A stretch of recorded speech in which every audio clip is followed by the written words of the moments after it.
आप देख रहे हैं वतन समाचार। मैं हूं मोहम्मद अहमद। आज जिस तरह से तीनों पहलवानों साक्षी मलिक, फोगाट और बजरंग पूनिया ने प्रेस कॉन्फ्रेंस की और प्रेस कॉन्फ्रेंस में जिस तरह से भावुक अंदाज में लगातार वो पल पल रोते हुए नजर आए, वो इंसाफ के लिए अपील करते नजर आए। उन्होंने कहा कि अब ऐसा लगता है कि उनको इंसाफ नहीं मिलेगा।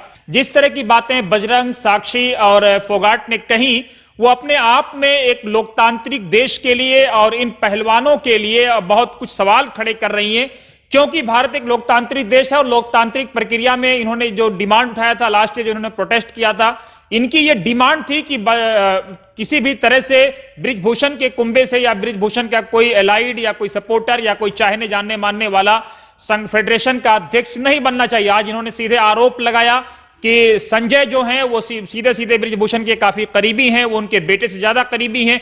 इसीलिए भावुक अंदाज में उन्होंने अपना जूता निकाल दिया और जूता निकाल करके उन्होंने सीधे कहा कि अब अगर वो संजय अध्यक्ष रहेंगे तो साक्षी ने कहा कि वो कुश्ती को, वो लड़ाई को त्याग देती हैं, अब कुश्ती में वो हिस्सा नहीं लेंगी, वो पहलवानी से त्याग कर रही हैं। साथ ही साक्षी, इन तस्वीरों में आप देखिए किस तरह से साक्षी के चेहरे पर, विनेश फोगाट के चेहरे पर और बजरंग पूनिया किस तरह से रंजीदा नजर आए, अफसुर्दा नजर आए और लगातार इनके चेहरों से ये आंसू देखे नहीं जा रहे थे लोगों को। ये काफी भावुक हुए और मीडिया के सवालों का सामना किए बगैर ये जज्बाती अंदाज में प्रेस कॉन्फ्रेंस को अपनी बात कहने के बाद छोड़ करके चले गए।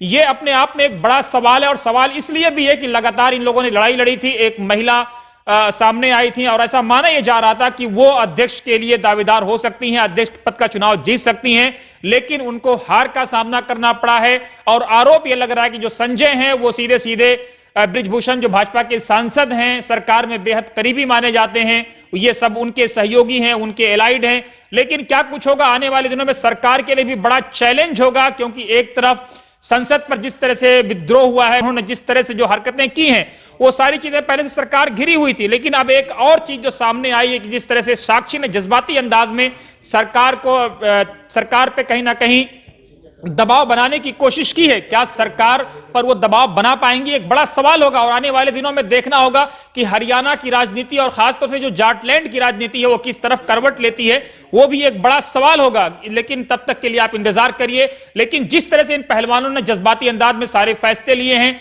उसको देखना होगा, इसका इनकी आने वाली पीढ़ियों पर क्या असर पड़ेगा और जो नौजवान बच्चे या बच्चियां खेल रहे हैं उन पर क्या असर पड़ेगा, ये अपने आप में एक बड़ा सवाल है। और सवाल इसलिए भी है क्योंकि इन्होंने सीधे सीधे कहा है कि अगले 10, 15, 20 सालों में ऐसा लगता है कि अब इंसाफ नहीं मिलेगा और ज्यादा बच्चियों को हरेस किया जाएगा। उनकी डिमांड थी कि अगर कोई महिला आती है तो बच्चियां सेफ होगी, वो प्रताड़ित नहीं होंगी, पीड़ित नहीं होगी। लेकिन कोई महिला अब नहीं आई है, संजय चुन करके आए हैं और संजय पर यह आरोप है कि वो बृजभूषण शरण के बेहद करीबी हैं, उनको उनका निकट माना जाता रहा है। लेकिन पहलवानों की आंसू देखिए और आप खुद सोचिए कि अब आगे क्या होगा, इस लड़ाई में क्या मोड़ आएगा, क्योंकि पहलवानों ने अपने मुंह से कुछ नहीं कहा है, सिर्फ जज्बाती अंदाज में साक्षी ने अपने जूते टेबल पर रखे और त्याग पत्र देने के बाद सीधे वो माइक छोड़ करके चली गई। आप देखते रहिए वतन समाचार।